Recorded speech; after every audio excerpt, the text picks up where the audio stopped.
Ito ang latest weather update.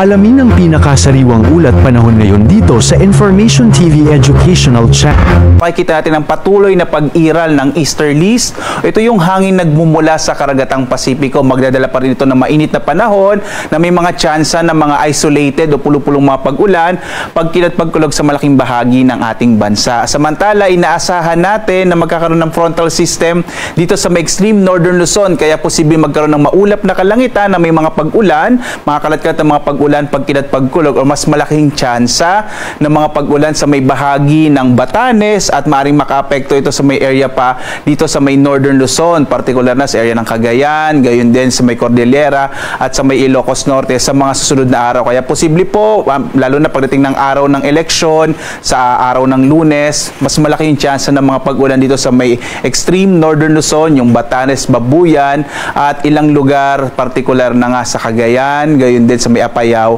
at sa Ilocos Norte. Samantala naman sa ngayon, wala tayong minomonitor na anumang low pressure area sa loob at labas ng Philippine Area of Responsibility. For this week, malit pa rin yung chance ang magkaroon tayo ng bagyo. Gayun pa man, kagaya ng binanggit ko, lalo na't papunta na tayo sa panahon ng tag-ulan, mas mapapadalas na yung mga thunderstorms natin sa hapon hanggang sa gabi sa malaking bahagi ng ating bansa.